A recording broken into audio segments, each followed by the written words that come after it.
Hello friends and my dear student, एक बार फिर से आपका स्वागत है आपके अपने YouTube channel Varnita easy health में। और आपने अभी तक मेरे चैनल को अगर सब्सक्राइब नहीं किया है तो प्लीज़ इसे सब्सक्राइब कर लें और बेल आइकन को प्रेस करना तो बिल्कुल भी ना भूलें, ताकि आपको मेरे सारे नोटिफिकेशंस मिलते रहें। Thank you so much. Today I am going to again teach you about the MCQs of chapter demand and law of demand. This is the second part of the MCQ of this chapter।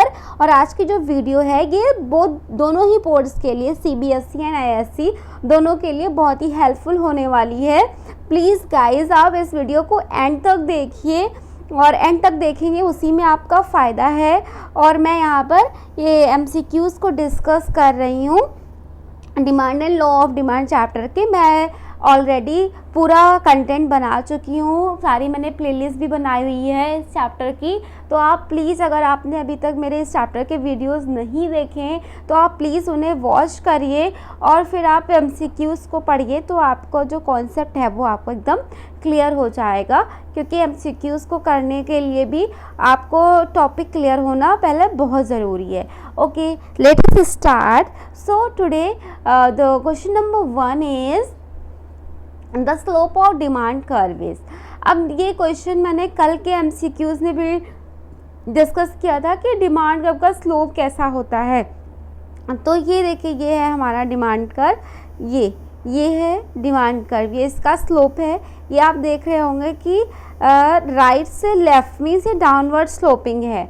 Downward sloping है it means ये negative होता है और negative भी होता है ये, और ये ऐसे पॉजिटिव भी होता है। मीन्स फ्रॉम ये क्या कहते हैं, अपवर्ड स्लोपिंग भी होता है, डाउनवर्ड स्लोपिंग भी होते हैं, दोनों ही होते हैं।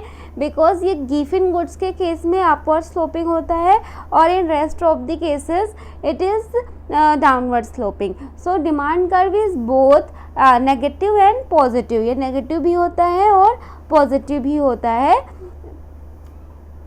Okay, now moving on the question number 2, this is your question number 2. I hope so it is visible to you. Question number 2 is in case of normal goods के केसेस में जो demand curve है वो कैसा होगा। Demand curve shows means normal goods के cases में, अभी मैंने पूछा जो क्वेश्चन नंबर 1 था बिल्कुल रिलेट करता हुआ ये उससे है। क्वेश्चन नंबर 1 था कि आपका डिमांड कर्व कैसा होता है, तो ये नेगेटिव और पॉजिटिव दोनों ही होते हैं।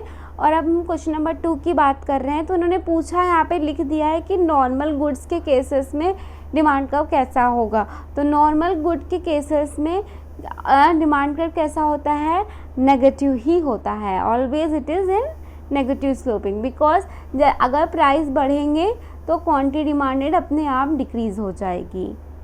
Okay, now moving on question number 3, this is the question number 3। Okay, let us C.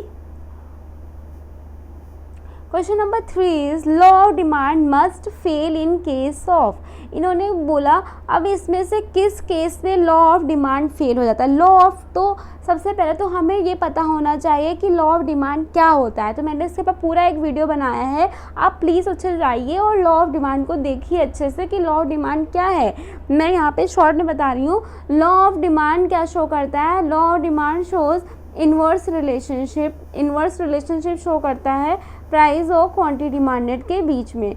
Means अगर प्राइस बढ़ेंगे तो QD क्या होगा, घटेगा आपका, और अगर प्राइस आपके कम हो जाएगा तो फिर QD आपका इंक्रीज हो जाएगा। So this is a inverse relationship but according to the law of demand and there are so many factors which should remain constant। तो उन्होंने ये बोला है क्वेश्चन में, हमें यहाँ लॉ ऑफ डिमांड पता होना चाहिए, लेकिन क्वेश्चन में ये उन्होंने पूछा है कि law of demand must fail in case of, इसमें से किस केस में लॉ ऑफ डिमांड फेल हो जाता है। तो सारे ही क्वेश्चन जो मैंने आज ये मैं लगातार जो मैं क्वेश्चन नंबर 2 मैं डिस्कस कर चुकी हूँ, इसके पहले 2 क्वेश्चन जो मैंने डिस्कस किए वो दोनों इससे रिलेटेड है थर्ड क्वेश्चन से। तो ये गिवन गुड्स के केस में ऐसा होगा। गिवन गुड्स के केस में ऐसा होता है जब हमारा जो डिमांड कर्व है वो अपवर्ड स्लोपिंग होता है। ओके, नॉर्मल गुड्स वाला क्वेश्चन अभी क्वेश्चन नंबर 2 डिस्कस किया। गिवन गुड्स के केस में ऐसा होगा जब लॉ ऑफ डिमांड क्या होगा, फेल हो जाएगा, मीन्स यहाँ पे लॉ ऑफ डिमांड फॉलो नहीं होता गिवन गुड्स के केसेस में। Given goods are the prestigious goods, जैसे डायमंड, गोल्ड, ये सब, इनके जब प्राइजेस हाई होते हैं तभी लोग इन्हें खरीदते हैं। अगर इनका प्राइजेस फॉल हो गया तो लोग इन्हें खरीदना नहीं पसंद करते। क्वेश्चन नंबर 4, क्वेश्चन नंबर 4 हमारा है, देखिए क्वेश्चन नंबर 4 है, in case of Giffen paradox. Giffen paradox अभी हमने क्वेश्चन नंबर 3 में भी गिफिन गुड्स के बारे में पढ़ा। तो गिफिन गुड्स क्या है, गिफिन गुड्स में का price, these are the very valuable goods. In case of Giffen's paradox the slope of demand curve is. Giffen's paradox के अकॉर्डिंग इन्होंने पूछा कि जो डिमांड कर्व है उसका स्लोप कैसा होगा according to the Giffen paradox. तो अभी हमने यहाँ पे गिफिन की बात करी कि जो गिफिन गुड्स है उस केस में लॉ ऑफ डिमांड भी फेल हो जाता है और हमेशा जो कर्व है वो हमारा अपवर्ड स्लोपिंग होता है गिफिन गुड्स के केसेस में। तो इन्होंने पूछा कि इस केस में गिफिन पैराडॉक्स में जो स्लोप है डिमांड कर्व का वो कैसा होगा, means it will be up negative होगा या फिर पॉजिटिव होगा या फिर पैरेलल टू एक्स एक्सिस होगा या पैरेलल टू वाई एक्सिस होगा। तो इससे तो हम already it is very simple कि कैसा होगा, पॉजिटिव होगा। पॉजिटिव मीन्स अपवर्ड स्लोपिंग होगा। कैसा होगा, अपवर्ड स्लोपिंग होगा। Okay, upward. अब आप कह रहे होंगे कि मैम चाहे लेफ़्ट टू राइट हम कर्व को चाहे ऐसे बनाए या ऐसे बनाए, बात तो एक ही है।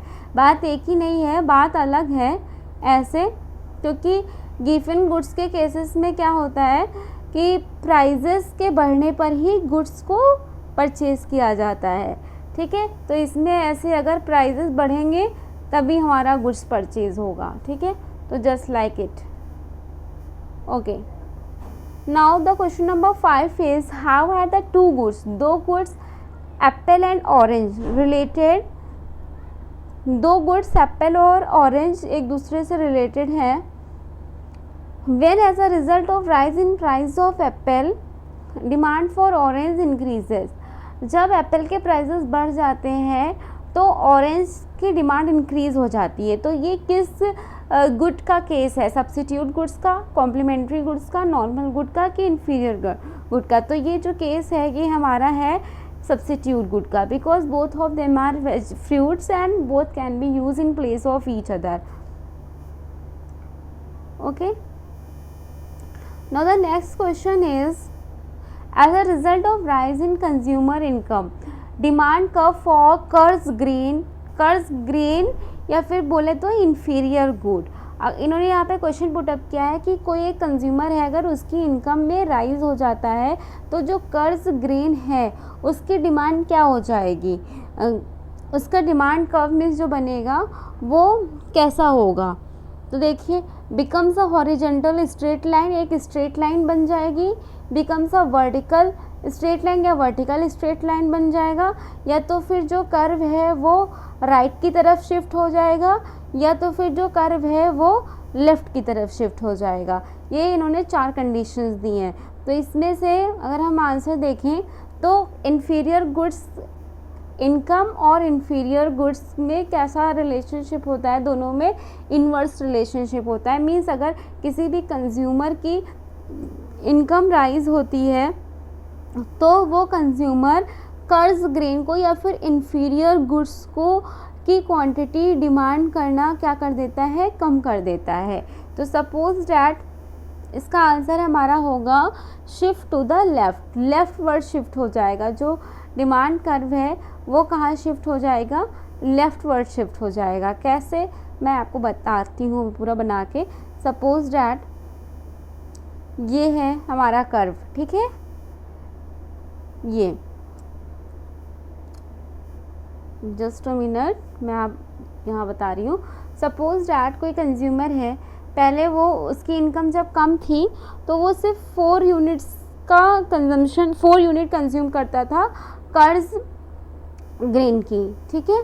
तो वो स्लोप ऐसे बना, कर्ज में इन्फीरियर गुड्स की। लेकिन जब उसकी इनकम राइज हो गई, मान लीजिए इसका जो प्राइस है 4 यूनिट्स का वो 10 रुपीज़ है, जब उसकी इनकम राइज हो गई तब उसने क्या किया, सुपीरियर क्वालिटी का ग्रीन यूज़ कर दिया। तो सुपीरियर क्वालिटी का जो ग्रीन है वो अब वो 3 यूनिट्स ही परचेज़ कर पा रहा है सिर्फ 10 रुपये में। तो अब देखिए हमारा यहाँ पे आ जाएगा, पहले ये था डी कर्व, अब ये हो गया। तो देखिए ये लेफ़्ट की तरफ शिफ्ट हो गया ना, ये आपका राइट है, ये लेफ़्ट है, लेफ़्ट वर्ड की तरफ शिफ्ट हो गया। आई होप सो आपको समझ में आया होगा।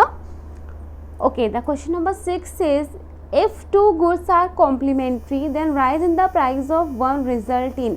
अगर 2 गुड्स क्या हैं, कॉम्प्लीमेंट्री हैं। Complementary goods are dependent on each other, एक दूसरे पे डिपेंडेंट होते हैं, क्योंकि 2 गुड्स दोनों ही जॉइंटली यूज़ होंगे तभी वर्क हो पाएगा। Just like pen and ink, car and petrol, all of them are complementary goods. ये कैसे गुड्स हैं, कॉम्प्लीमेंट्री गुड्स हैं। तो इन्होंने यही यहाँ पे पूछा है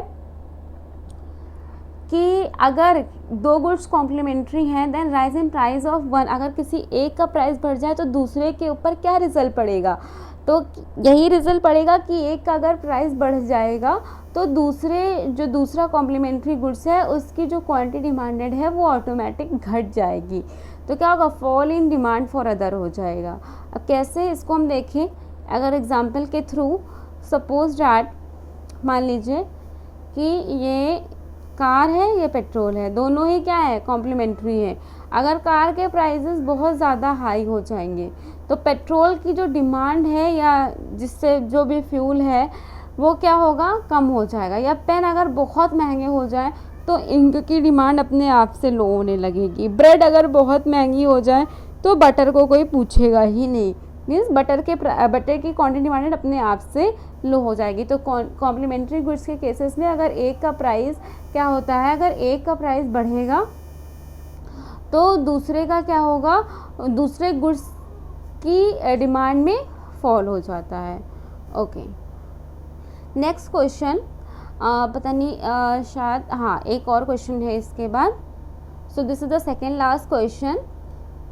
In this question, it is asked that inferior goods are those whose income affects his। ये बहुत ही सिंपल क्वेश्चन है, अभी हम डिस्कस कर चुके हैं। सारे ही क्वेश्चंस आज के बहुत अच्छे हैं। आप प्लीज़ मेरी पहले की वीडियोस को वॉच करिए और सारे क्वेश्चंस अच्छे से एंड तक देखिए, तभी आपको समझ में आएंगे। क्योंकि यहाँ मैंने छोटा मैंने कॉन्सेप्ट भी क्लियर किया हुआ है कि इन्फीरियर गुड्स जैसे क्या है। तो इन्फीरियर गुड्स की अभी अगर बात करें तो मैंने आपको बताया कि इन्फीरियर गुड्स क्या है। इन्फीरियर गुड्स में इनकम और क्वांटिटी डिमांडेड के बीच में कैसा रिलेशनशिप होता है, इन्वर्स रिलेशनशिप होता है। इन्फीरियर गुड्स के केस में अगर कंज्यूमर की इनकम बढ़ जाती है तो इन्फीरियर गुड्स की जो क्वांटिटी डिमांडेड है वो कंज्यूमर के लिए कम हो जाती है। तो उन्होंने बोला कि inferior goods are those whose income effect is, कैसा होगा उसका इनकम इफेक्ट, नेगेटिव होगा। ये तो मैंने आपको अभी बिल्कुल एक्सप्लेन कर दिया पूरा का पूरा। Okay, let us move on the last question. So last question is very easy. Demand curve is upward sloping for, कितनी बार आप तो मेरे आई होप सो कि आपको एकदम क्लियर हो गया होगा कि डिमांड कर्व की अपवर्ड स्लोपिंग होगा किस केस में, गिफिन गुड्स के केस में। गिफिन गुड्स के केस में डिमांड कर्व कैसा होता है, अपवर्ड स्लोपिंग होता है। नॉर्मल गुड्स में तो डाउनवर्ड ही होगा, इन्फीरियर गुड्स में भी डाउनवर्ड होगा। ओके, और अगर डिमांड कर्व की बात करें तो डिमांड कर्व पॉजिटिव और नेगेटिव दोनों ही होते हैं, बस इन गिफिन गुड्स में वो पॉजिटिव होते हैं और रेस्ट ऑफ देम में नेगेटिव होता है। अच्छा, वीडियो आई होप सो आपको बहुत पसंद आया होगा, और आपको अगर पसंद आया है तो आप प्लीज़ इसे लाइक करिए। और आपको सजेशंस हैं अगर जिससे कि मैं अपनी वीडियोस को और इम्प्रूव कर सकती हूँ तो आप प्लीज़ मुझे बताइए, क्योंकि आपका फीडबैक बहुत ज़रूरी है मेरे लिए। And thank you so much for watching it till and. और जिन्होंने लास्ट तक देखा है प्लीज़, आपने लास्ट तक देखा है it means you like it, so please Thums up at the like and don't forget to press at the bell icon for receiving more notifications about Varnita Easy Help or about the activity of this channel. Thank you so much guys, and shares who cares, keep smiling, stay safe and healthy, and please like it and don't forget to press at the bell icon, and you can also follow me on Facebook page. I will give the link below the description box. Thank you so much. और मैं यहाँ पे playlist का भी link provide कर दूँगी अपने demand chapters की, डिमांड और लॉ ऑफ डिमांड की। आप प्लीज़ इसके थ्रू भी जाके इजीली विजिट कर सकते हैं। Thank you guys, bye bye, take care, stay safe and healthy.